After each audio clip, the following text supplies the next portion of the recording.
ჩვენი ადრესატი არასდროს არ ყოფილა ეგრეთ წოდებული მთავრობა. ძალიან დიდ ბოდიშს ვიხდი, მაგრამ არავისთვის ჩვენ არ მიგვიმართავს. ჩვენ ერთადერთი ვისაც მივმართავდით, ეს იყო პროკურატურა.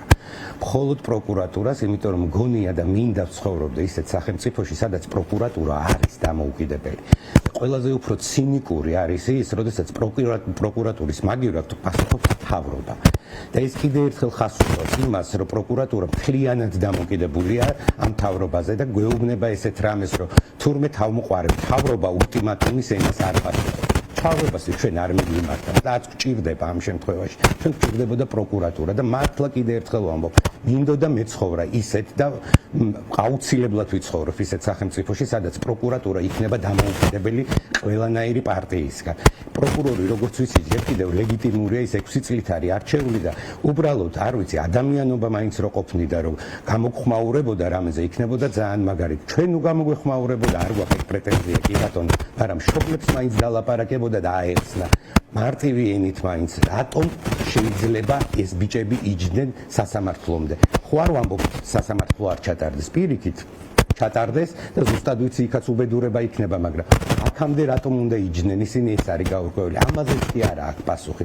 ასე რომ ჩვენ არავისთვის არ მივიმართია, ძალიან დიდ ბოდიშს ვიხდი, ვისაც მივმართავდით, იყო პროკურატურა, რომელიც დღემდე დუმს. და რა თქმა უნდა, პროკურატურას არაფერი არ ქონდა სათქმელი, არც არავისთვის აქვს არაფერი სათქმელი და მათ რომ სათქმელი არაფერი აქვს და ეს მოსამართლე ჯალათები უაპელაციოდ იღებენ გადაწყვეტილებებს, ადამიანებს ციხეში უსშვებენ, ზოგს აჯარიმებენ რაღაც კოლოსალური თანხებით. დღეს გაიმართა კიდევ რამდენიმე მსახიობის სასამართლოს ხდომა, როგორ უნდა უწოდო ამას სასამართლოს ხდომა, მართლა ცირკია ეს ყველაფერი, რასაც ვხედავთ და იქაც გაკეთდა განცხადებები.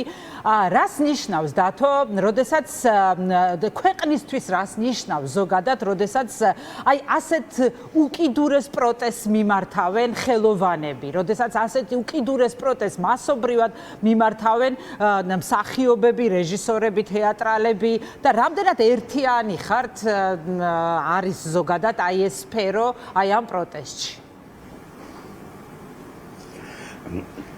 მე მგონი ესეთი ერთიანი ქართული თეატრი არასდროს არ ყოფილა. ნამდვილად, აი აბსოლუტურად გულწრფელად შემეძლია ვთქვა, თან ამ შემთხვევაში რაც შეეხება ანდრო ჭიჭინაძეს და პოლიტ პატიმრებს. ეს არის საკითხი, სადაც ყველა ერთიანია. მიუხედავად თავისი ვთქვა შეხედულებისა, არ ვიცი სქესისა თუ ყველაფრისა. ამაში ყველა აბსოლუტურად არის ერთიანი. და მართლა ძალიან დიდი მადლობა მათ. რაც შეეხება იმას, რომ არც ჩამოვთვლი იმდენი ადამიანი, მარტო ჩემ თეატრში დაახლოებით 5 ადამიანი დაზარალდა, იმიტომ რომ არ შემიძლია აქვე არ თქვა ნათია ბუნტურის სცენა, არ შემიძლია აქვე არ თქვა გიორგი ბახუტაშვილის დაპატიმრება, აქვე არ შემიძლია თქვა უამრავი მოწამლული ჩემი არტისტი. წარმოუდგენელი ხდება. ესევე ჩემი სოლიდარობა გურამ მაცხოვნაშვილს, რომელიც გამოვიდა და იმ მსახიობებს, რომლებიც იყვნენ დაჭერილები, ხო ხედავთ, რომ ძირითადად ამ ხალხს მოადგენენ. რატომ? მხოლოდ და მხოლოდ ერთი რამის გამო. იმიტომ რომ მათ არ შეუძლიათ ტყუილზე თვალის დახუჭვა და ისინი აღარ შეეგუებიან. ჩვენ უნდა შევეგუოთ ერთ რამეს. მოვიდა თაობა, რომელსაც უნდა მოусმინოთ. სხვანაირად არ გამოვა. მათ არ იციან, არ არიან გამოვლილები, რაც მე მაგ გამოვლილი. მე მაგალითად შემეშინდებოდა მათ ადგილას, მათ არ ეშინიათ. და ალბათ ჩემი ყველაზე დიდი დამსახურებაც, ღმერთო მადლობა რომ ის გავაკეთე, იყო ის, რომ ახალგაზრდები მოვიყვანე თეატრში. სწორედ მათ ავყევი, მათ უყურებ, მათ შევხედე და ისინი მაძლევენ ძალას მე პირადად და მამაგრებენ და რო არ გაუცრო იმედები. სწორედ ეს არის ის მუხტი, რაც ჩვენ ახლა გვაქვს და რაც ჩვენ ერთად მთლიანად გვაკავშირებს, იმიტომ რომ მათ არ შეუძლიათ რაღაცაზე თვალი დახუჭოთ. ეს არის მთავარი. და დღეს როგორც არასდროს ისეთი ერთიანია ქართული თეატრი.